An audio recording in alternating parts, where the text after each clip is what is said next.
सकते हैं। वो लोग जिनकी दुआओं मात्र से ही सारे बिगड़े काम फिर से बनने लग जाते हैं। वो लोग जिनसे एक सिक्का लेकर अपने पर्स में रखने से धन की कमी पूरी हो जाती है। दोस्तों, हम बात कर रहे हैं भगवान के बनाए थर्ड जेंडर यानी कि किन्नर की, जिनका नाम सुनते ही आज हमारे समाज के लोग मुंह फेर लेते हैं, जिन्हें आज हमारे समाज में किन्नर, हिजड़ा, छक्का और न जाने कौन कौन से नामों से बुलाया जाता है। हमारे समाज में इन किन्नरों को बिल्कुल भी इज्जत नहीं दी जाती। दोस्तों, आज हम आपको किन्नरों के बारे में कुछ ऐसी बातें बताएंगे जिन बातों को आप न जाने कब से सुनना चाहते थे। तो चलिए दोस्तों, वीडियो की शुरुआत करते हैं किन्नरों के अंतिम संस्कार से। दोस्तों, किन्नरों के अंतिम संस्कार के पीछे कई सालों पुरानी परंपरा है। जब किन्नर मर जाते हैं तब उनका अंतिम संस्कार रात के घने अंधेरे में किया जाता है। ऐसा इसलिए ताकि किन्नरों का अंतिम संस्कार होते हुए कोई बाहर का व्यक्ति ना देख सके। अगर किन्नरों का अंतिम संस्कार किसी ने देख लिया तो मरने वाला किन्नर अगले जन्म में भी किन्नर बनकर ही पैदा होता है। और अगर किसी इंसान ने इन किन्नरों की शव यात्रा को छुपकर देख लिया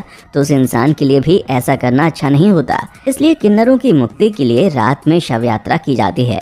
आपको बता दें, किन्नर की शव यात्रा से पहले उसके शव को जूते और चप्पलों से पीटा जाता है। इसके बाद सभी किन्नर शव के पास खड़े होकर मरे हुए किन्नर के लिए अरावन देवता को धन्यवाद करते हैं और उनसे प्रार्थना करते हैं कि अगले जन्म में वो किन्नर बनकर पैदा ना हो। उसके बाद सभी किन्नर उस मरे हुए किन्नर की मौत पर जश्न मनाते हैं। कहा जाता है कि किन्नरों की जिंदगी शुरू से लेकर अंत तक दुखों से भरी होती है, इसलिए किन्नर के मरने पर सभी किन्नर खुशी से जश्न मनाकर नाच गाना करते हैं। किन्नर के अंतिम संस्कार के बाद एक हफ्ते तक पूरा किन्नर समुदाय भूखा रहता है और वो एक हफ्ते तक सिर्फ पानी ही पीते हैं। कहा जाता है इन किन्नरों की बद्दुआ और दुआ दोनों ही असरदार होती हैं, इसलिए किन्नर की बद्दुआ नहीं लेनी चाहिए, क्योंकि इन किन्नरों की बद्दुआ किसी की भी जिंदगी को नर्क बना सकती है और किन्नरों की दुआ किसी के भी बुरे समय को अच्छे में बदल सकती है, क्योंकि सभी जानते हैं इनका जीवन शुरू से ही दुखों से भरा होता है। इसीलिए दुखी दिल की दुआ और बद्दुआ बड़ी जल्दी लग जाती है। दोस्तों, कहा तो ऐसा भी जाता है कि इन किन्नरों को श्री राम का वरदान प्राप्त है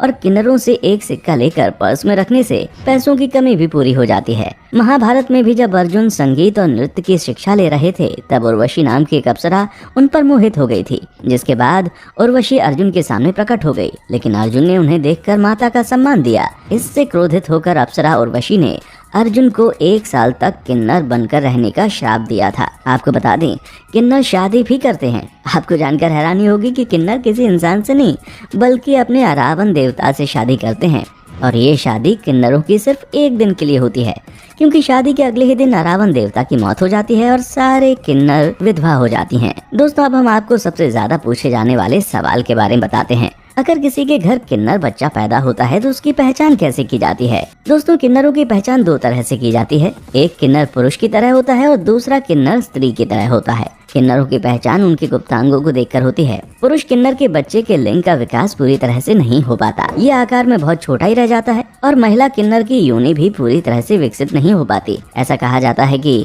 किन्नर की योनि का छिद्र बहुत छोटे साइज का होता है, जिसे किसी पुरुष द्वारा सेक्स के लिए प्रयोग नहीं किया जा सकता। और कई महिला किन्नरों के भी स्तनों का आकार बहुत बहुत छोटा होता है। हालांकि कई किन्नर आजकल अपने ब्रेस्ट में सिलिकॉन सर्जरी करवाकर उनको सुडौल करवा लेते हैं और काफी आकर्षक दिखते हैं। दोस्तों, माना जाता है कि किन्नर बनने के 2 कारण होते हैं। पहला कारण हम आपको साइंटिफिकली बताते हैं।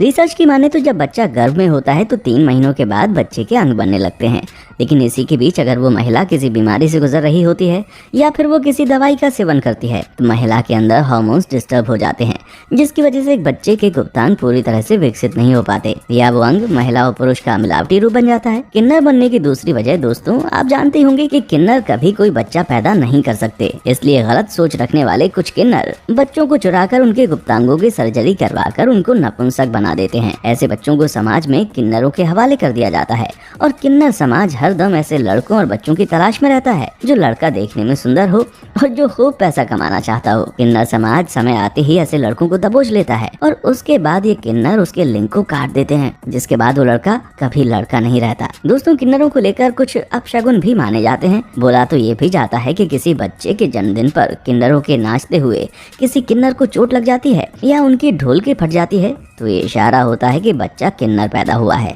जिसके बाद किन्नर उस बच्चे को उसके घर वालों बालों से छीन कर ले जाते हैं और फिर उसे भी अपनी टोली में शामिल कर लेते हैं। दोस्तों आपको ये भी जानकर हैरानी होगी कि किन्नरों के साथ हुए बलात्कार को भी बलात्कार नहीं माना जाता। इसलिए कहते हैं कि किन्नरों की कभी बद्दुआ नहीं लेनी चाहिए, क्योंकि ये सारी जिंदगी दुखी ही रहते हैं और दुखी दिल की कभी बद्दुआ नहीं लेनी चाहिए। दोस्तों आपको बता दें, जब भी कोई किन्नर समाज से जुड़ता है तो उसके स्वागत में एक बड़ा कार्यक्रम और खूब नाच गाना होता है। ऐसा कहा जाता है कि किन्नरों का जन्म ब्रह्मा जी की परछाई से हुआ था। वहीं दूसरी तरफ ये भी कहा जाता है कि किन्नरों की शुरुआत अरिष्ठा देव और कश्यप ऋषि से हुई थी। अब दोस्तों ये तो आप जानते ही होंगे कि हर समुदाय का एक गुरु होता है। ऐसे ही किन्नरों के समुदाय में भी एक गुरु होता है और ये गुरु वही बनता है जो जन्म से ही किन्नर होता है। किन्नरों के गुरु को पता होता है कि उसके शिष्य की मौत कब और कैसे होनी है, तभी तो वो गुरु है। दोस्तों ज्यादातर किन्नर हिंदू के धर्म के अनुसार ही अपनी परंपराओं को निभाते हैं। इसमें किन्नर बहुचरा माता को बहुत ज्यादा मानते हैं। दोस्तों किन्नरों के बारे में बहुत सारी कहानियां हैं, जिनमें से एक कहानी है श्री राम से जुड़ी हुई। जब श्री राम 14 वर्षों का वनवास काटने के लिए अयोध्या छोड़कर वन में जा रहे थे, तब उनकी प्रजा और किन्नर समुदाय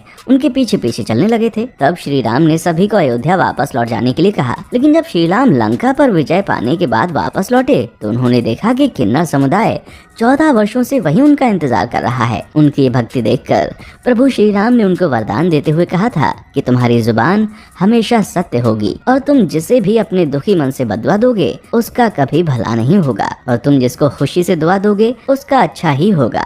दोस्तों किन्नरों का इतिहास बहुत पुराना है। किन्नरों को मुगलों के साम्राज्य में भी बहुत इज्जत दी जाती थी। उस समय किन्नरों को महिलाओं की सुरक्षा की जिम्मेदारी दी जाती थी। मुगल साम्राज्य का मानना था कि हर एक किन्नर में पुरुष जितना बल होता है। दोस्तों आपको जानकर हैरानी होगी कि किन्नरों का इतिहास 4000 सालों से भी पुराना है। किन्नरों का इतिहास इतना पुराना होने के बाद भी इन किन्नरों को पुरुष और महिलाओं जैसे बराबरी का दर्जा नहीं दिया जाता। कई लोग इन बातों में भी काफी रुचि रखते हैं कि क्या किन्नर सेक्स करते हैं, और करते हैं तो कैसे करते हैं। तो आपको बता दूं, जी हाँ, किन्नर सेक्स भी करते हैं, लेकिन उनके सेक्स का तरीका बहुत अलग होता है। किन्नर सेक्स के दौरान योनि और लिंग का बहुत ही कम इस्तेमाल करते हैं। किन्नर सिर्फ गुदा मैथुन, मुख मैथुन और एक दूसरे को छूकर ही सेक्स करते हैं, और इनके सेक्स के दौरान कोई भी प्रेग्नेंट नहीं होता।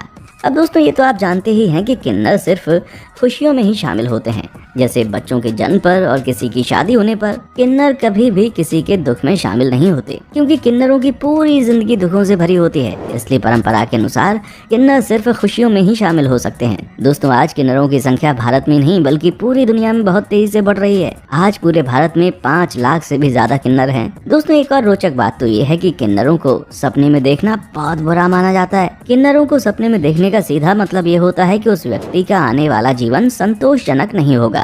तो दोस्तों ये है किन्नरों के ऊपर हमारी पेशकश। उम्मीद करते हैं कि आपको हमारे द्वारा दी गई ये यूनिक जानकारी पसंद आई होगी और आप इसे लाइक करके अपने दोस्तों के साथ जरूर शेयर करेंगे। और ऐसे ही इंटरेस्टिंग वीडियोस के लिए इस चैनल को सब्सक्राइब करके बेल नोटिफिकेशन को जरूर ऑन कर लें। देखने